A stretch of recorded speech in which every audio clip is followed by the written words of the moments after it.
hosted by CRM technology and sales process expert Christopher Smith, talking with sales leaders that have separated themselves from the rest of the pack. Listen to find out how the best of the best achieve success with their team and CRM technology. And remember, unless you are the lead dog, the view never changes. Welcome to Sales Lead Dog. Today we have joining us a thought leader, Angel RIBO. Angel, welcome to Sales Lead Dog. Thank you. Thank you very much for allowing me to be here with you and for your, and to your audience, obviously, that they will be patiently listening to us today. That's great. So Angel, tell us about yourself and what you do these days. Absolutely. So basically what I do is both corporate CEOs and established entrepreneurs, they hire me to bridge the gap globally for expansion and exposure. So that means basically that they help them accelerate the growth of their businesses through international expansion strategies. The reason why I do that is because I originally was born in Barcelona in Spain. I started an international career because I learned English and French and then Portuguese. And then, I decided to go international and fast forward, I had, helped more than, 1,500 companies and their C-level executives making certain, purchasing decisions. And also then, I was working literally in more than 30 countries doing that. So, eventually for almost 5 years ago, I decided to go from the corporate world to have my own business. And that's how I ended up doing what I do. Besides that, actually, something that played a key role for me to do that was that I decided also to start my own charity. It's called Wisdom for Kids. And we help underprivileged kids in Latin America become entrepreneurs using their local resources. I'm very strong on LinkedIn. So you will find me on LinkedIn over there. I'm an influencer there and very active, always sharing both personal and professional stories. And many of them are sales related stories. So I'm so excited to be here, Chris. Thank you. Yeah, no, we're excited to have you. And I love what you're doing as an entrepreneur. Anything that facilitates entrepreneurs, especially I love it with kids. That's awesome. Thank you. Yeah. So tell us about your, I'm going to start with your switch to being an entrepreneur. That's a big shift to make. What was that like for you? Yes, it was obviously when you look back, right?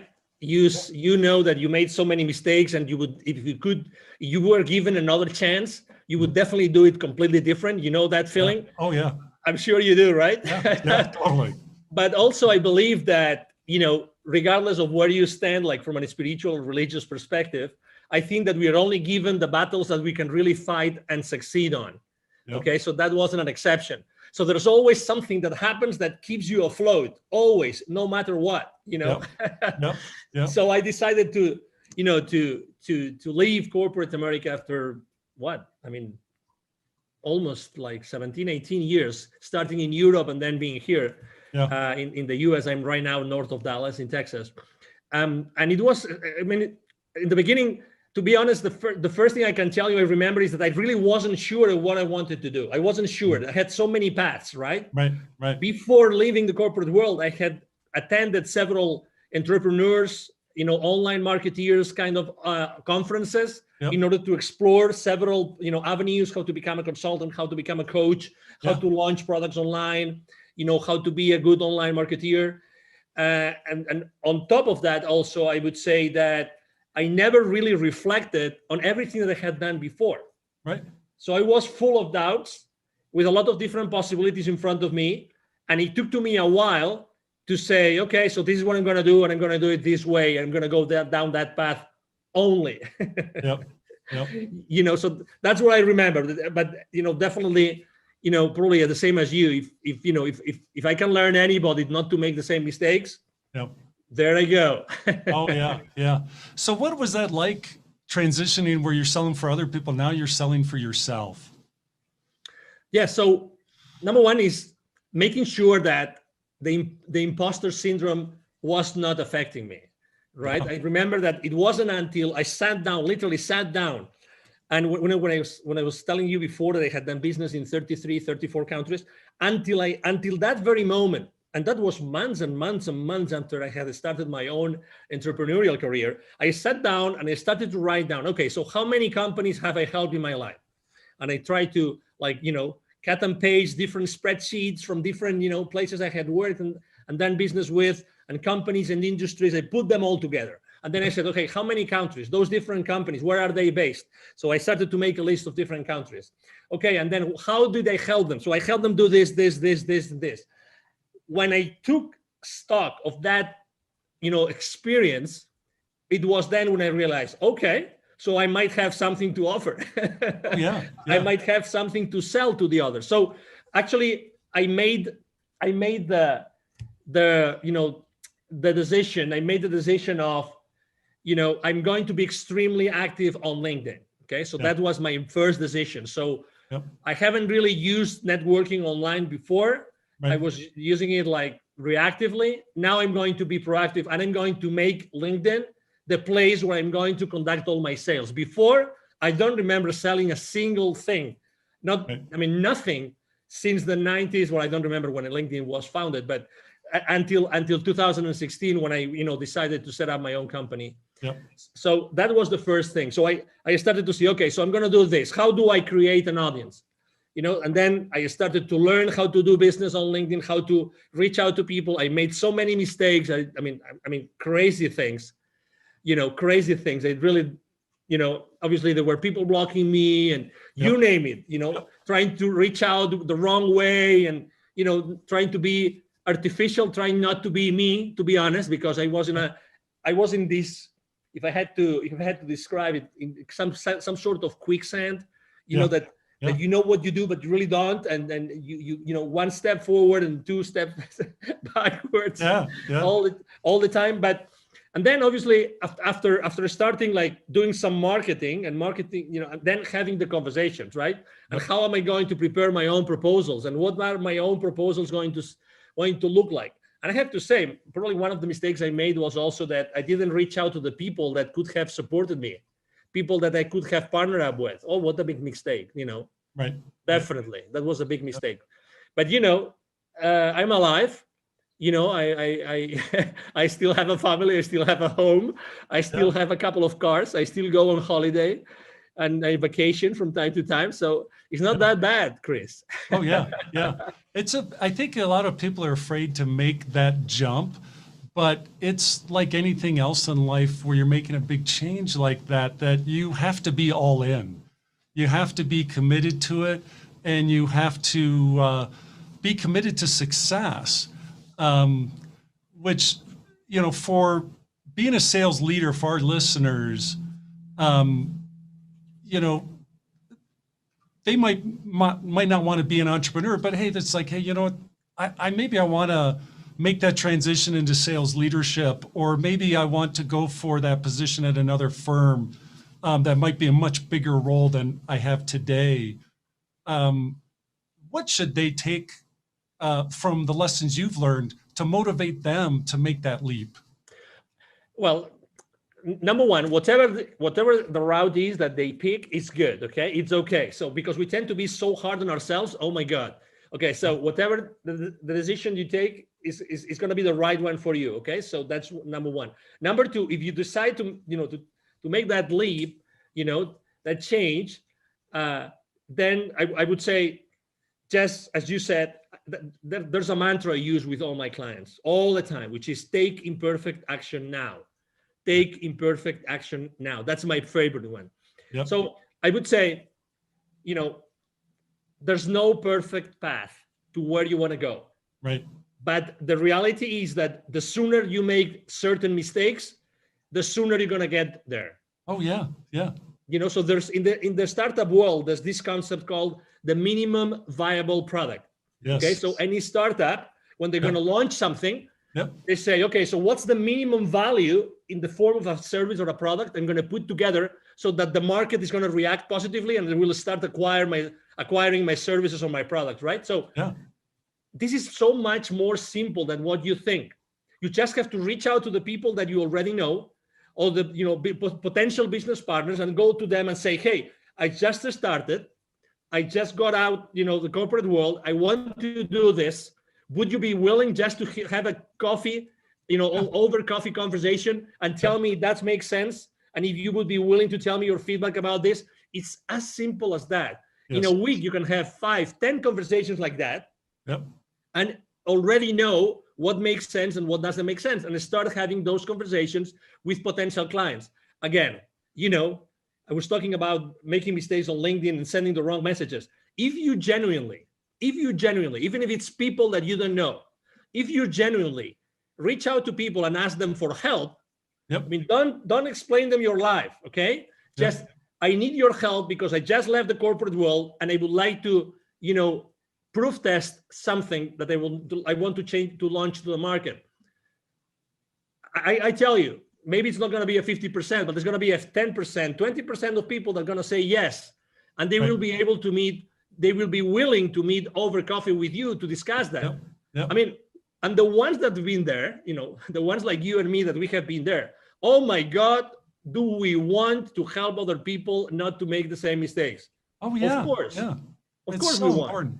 Exactly. Yeah. Exactly. So, I think that's the most important thing. And again, you don't have to wait. I remember that one of my excuses was, we look for so many excuses. As soon as I left the corporate world, my company held me and put me, they gave me a very nice package and everything. Yep. And they gave me an outplacement company to work with, right? To find another job. Right. I remember being the only one, very high level executives on the same meeting, blah, blah, blah. I was the only one in the entire room that wanted to be an entrepreneur. Right. The only one, every single meeting. So I would have a meeting, 1 or 2 meetings per week with them, with other executives looking for a position.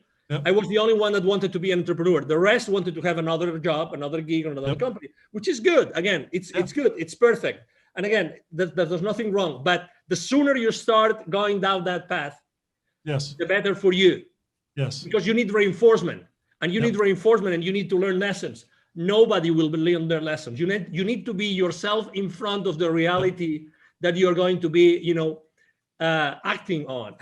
And the new reality is you before other companies that want or might want what you are going to offer to them. Yeah. And I liked your advice to work your network, seek out help, ask for help from people in your network to say, hey, I'm thinking about making this transition, be it, maybe it's a new job, maybe it's not to be an entrepreneur, but there's still a lot of people that have done the same thing already that, that are say, hey, whatever you do, don't do this. I did that and it was a dismal failure. Try this instead. It's you can't buy that kind of help. Exactly. And also something else that I didn't mention, but something that would have helped me a lot is probably to ask for help, even to pay someone to coach me in that process. Yes. There's coaches out there. There's people that have done this. There's people that help you get from a position at the corporate towards becoming a successful entrepreneur. There's people doing that. Oh my God, I wish I had taken the decision. I had made the decision of having someone hire someone to do that for me. Honestly, the only resource which is scarce in our lives is time. That's the only one. It's time. We will always get money and anything else, but time goes by. So start asking for help. Hire someone that can help you bridge that gap. Bridge that gap to the first dollar, to the first purchase order. Have someone help you get there. And maybe the only piece of advice of who to hire. There's literally thousands of coaches out there that can help you do that, but look for someone that's made a lot of mistakes. Yeah, that's great.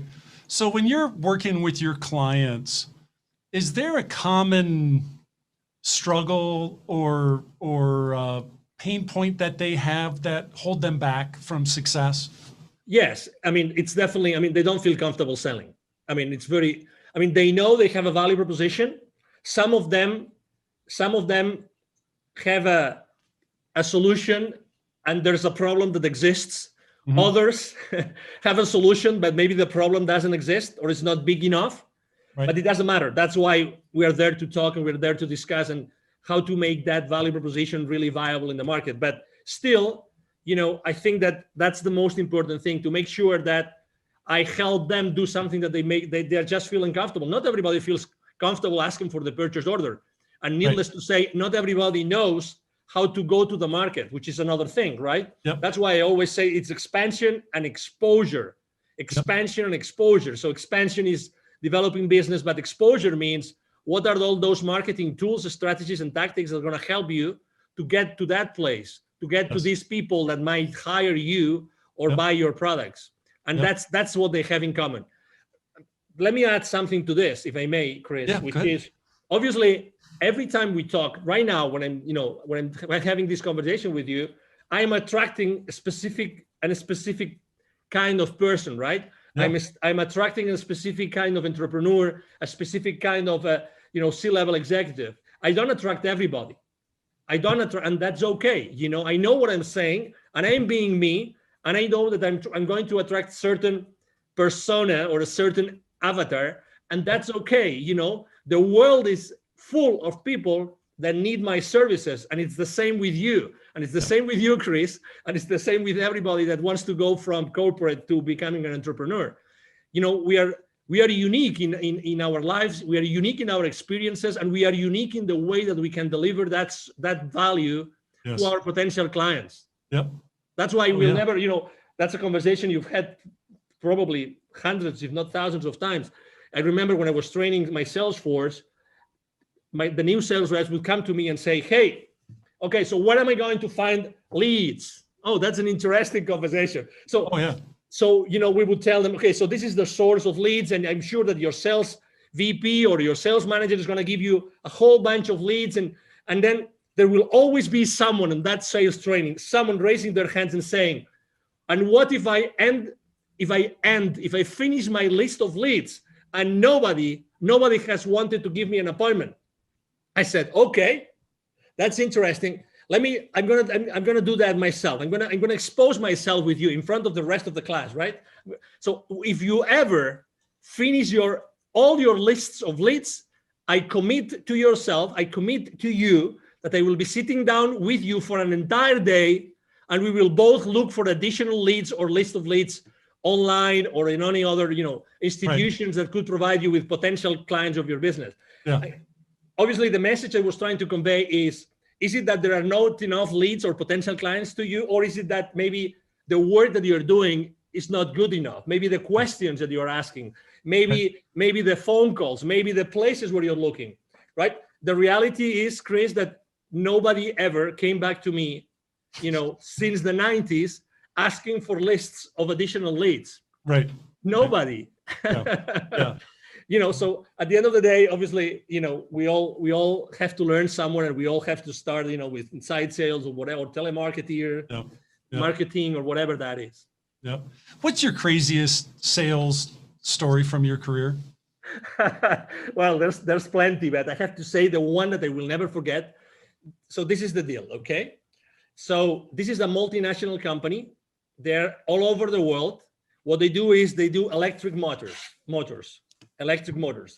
Okay, like all sizes. They're huge. Okay, they are originally from Brazil.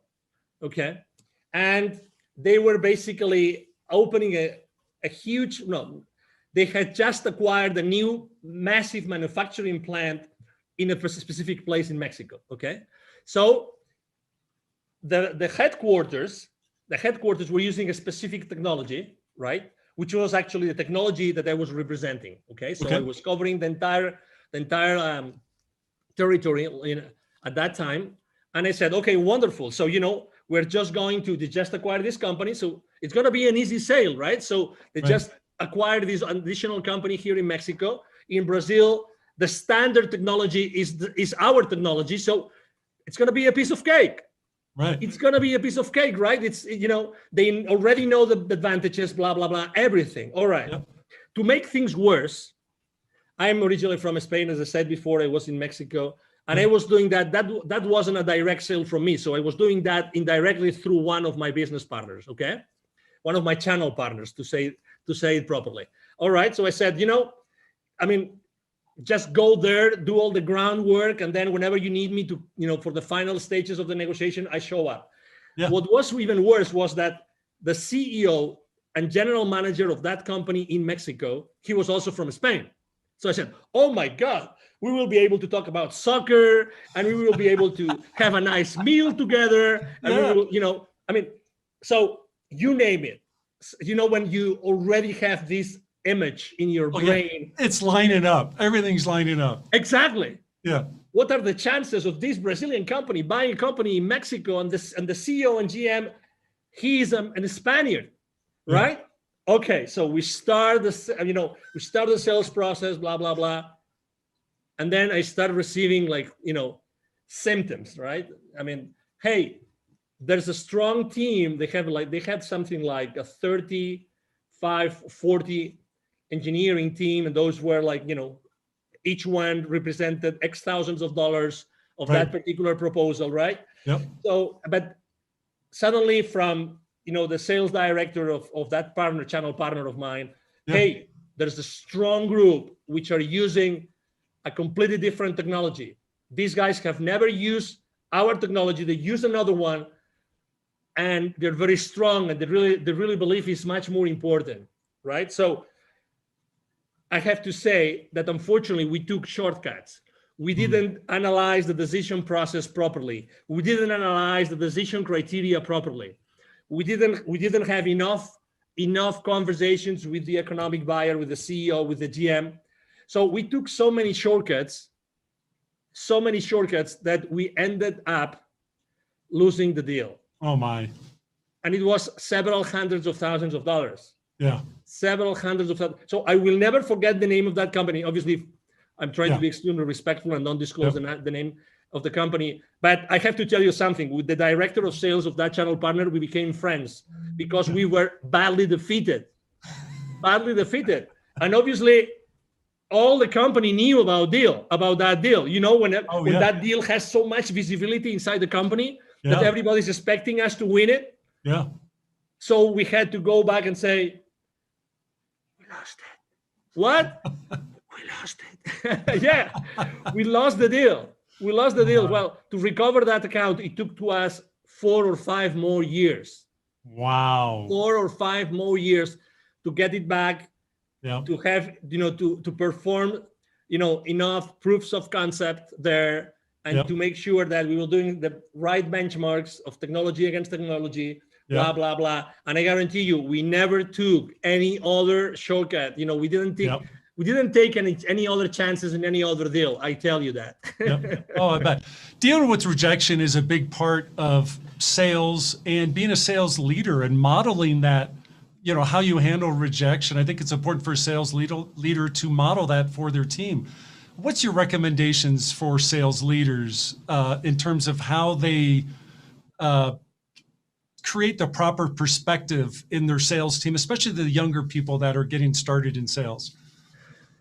I would say number one is that for your potential clients, future clients, you call them suspects, leads, prospects, whatever, depending on the maturity, but their perspective is their reality. Don't forget that. Don't forget that. So your reality is not their reality. Okay. So that's the number one thing. So the number one thing I would like to say is, this is a marathon. Okay. So just you have to learn, and don't burn your bridges. It's a matter of time. You have to learn how to do this. This is as anything else, as playing tennis, as swimming, as driving, as anything else. This is a long run. Okay, so it's going to take some time for you to perfect whatever you want to do. And remember, be yourself all the time. That would be my second one. Be yourself. Don't pretend to be anybody else. It doesn't mean that you don't have to be mentored. You don't have to receive lessons. No. Okay, but be yourself, because if you're not yourself, you're going to be, sidetracked, whatever that is, and you're going to feel saying, I should have done what my gut feel was telling me. Okay, so just be there. And the third thing is always have the tough conversations. Don't hold anything to you. Always have those tough conversations. So what I'm trying to say is always make sure that whatever decision, whatever proposal you're making, whatever conversation, it's for the good of your client.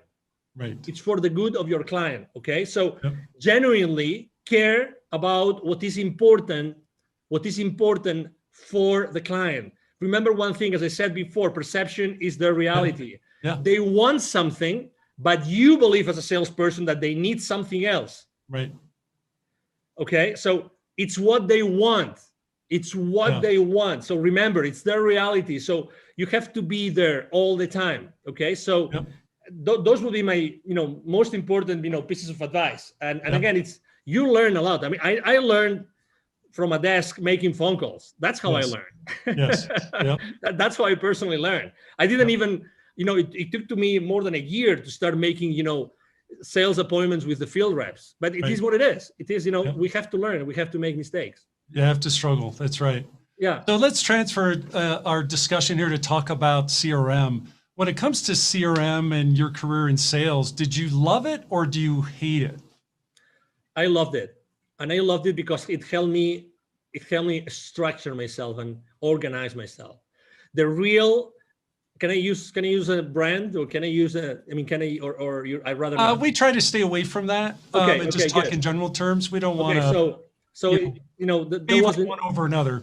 No, it's okay. So just going back in time in the late 90s, there was one system that was really like the number one that everybody would use, and everybody would use that one. I remember when the company was working with was over $1 billion in revenue, and they decided to buy that. Right, that was a multi-million-dollar deal that they had to invest on.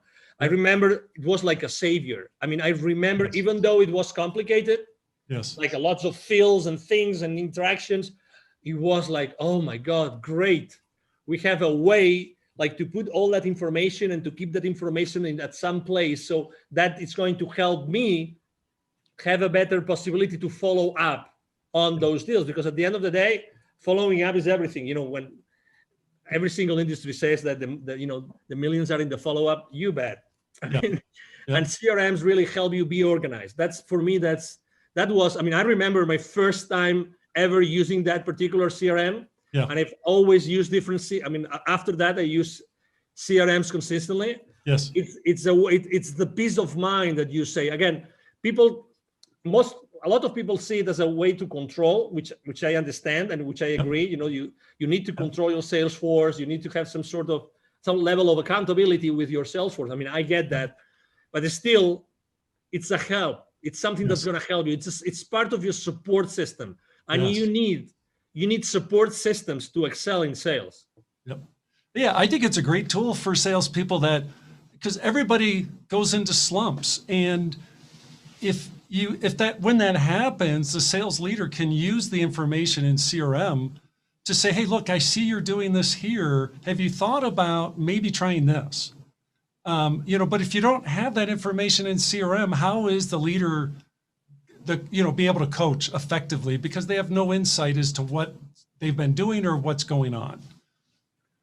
Exactly. And, and to your point, some people don't like to be controlled. Some people feel like, I'm the top gun here. I don't need anybody to overlook what I'm doing. Right. With all due respect, we belong to an organization. That's right. The final goal of that organization is to pay back to the owners, to the investors, to pay back, to the shareholder, to give that additional value to the shareholders. They invested their money, they invested their time, they invested their wealth in making that company successful. You have a job because of them. So anything that you do, which is going against that contradicts that, I regret to say, it's not right.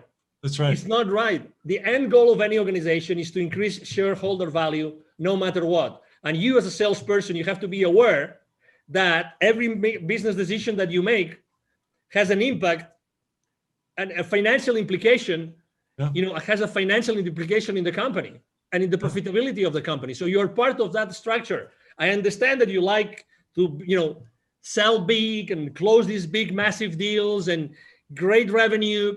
But okay, so what are the implications of closing that deal? First, as I said before, for the client, is it going, because in the moment that you close a sale, remember, it's good for you because you get the revenue, but it's a problem in the financial statements, right? It's remember, you are a problem for your client until your client starts to recover the investment. Remember that. That's right. And it's the same for your company. So, okay, you get the revenue, but who has to fulfill that order? Your entire organization behind you has to fulfill the order. Did you take everything into consideration so that you will be able to profitably fulfill that order for your client? These are the kind of things that you have to take into consideration every time you close a sale. Yeah, I could not have said that better, Angel. That is so. Thank you. That's one of the discussions I love to have when we engage with a client is, okay, what happens when that deal's won? What is that being supported by your CRM? Is the information in your CRM to support the team that downstream that, as you said, they now have to take care of that customer. They have to own that relationship and make sure they achieve the ROI on their investment. So important. Absolutely. I mean, in all honesty, I mean, if we want to keep our teams accountable, I mean, we have to, and we want them, all of them, to be engaged, right? I mean, we have to educate them. I mean, very honestly, I mean, because you sell every single day. So I think that having those financial implications conversation is like the elephant in the room. Yes. It's like the elephant in the room. Who feels really comfortable? I mean, have you ever felt this? Let me ask you a question, Chris. Have you ever been in that situation in which you're trying to close a deal, you're in a negotiation table, and suddenly the CFO of your client shows up? Oh my God, you are with the fingers like this, cross fingers, saying, I pray to God that the questions from the CFO are not going to be that difficult, so I can still answer them, and they will still be interested in doing business with me. Yes. Because if we get into, if he pulls up his financial statements and he starts going on like, okay, so this and this and this and this, and he starts making these difficult questions. Oh my God, you might even have an MBA, but even if you have an MBA, how long ago did you forget all the financial principles? Oh yeah. That will eventually allow you to understand what the CFO is going to say, but you still want to win the PO, right? Yep. So this is exactly where we are. So we have to be humble, and we have to receive the education in order to be able to, be engaged in our company, be aligned with everybody else, and then we can be kept accountable. Yep. No, I love it. So Angel, we're coming up on our time here on Sales Lead Dog. If people want to connect with you, what's the best way for them to reach out and connect? Thank you. The best way for them to connect with me is definitely to go and send me an email. It's very simple, like my name. It's Angel, Angel, at angelribo.com. It's ANGL again, RIB as in boy O, RIB as in boy B as in boy O.com. So it's Angel at angelribo.com. I'm very active on LinkedIn, very, very active. So you can, reach out to me, Angel Ribo. My brand is the CEO Confidant, So you can go to LinkedIn. You will find me there easily. Yep. Either my team or myself are going to answer your questions, your emails, your messages on LinkedIn. We are very, very proactive in engaging with everybody. Yep. And it will be a pleasure, obviously, to serve you. Yeah. Well, it's been great talking with you, Angel. I'm glad we got to finally connect and talk. This has been terrific. Thank you. Thank you. Likewise. Thank you for the opportunity, Chris, obviously. And thank you, everybody. Thank you to all the audience listening to us today. Awesome.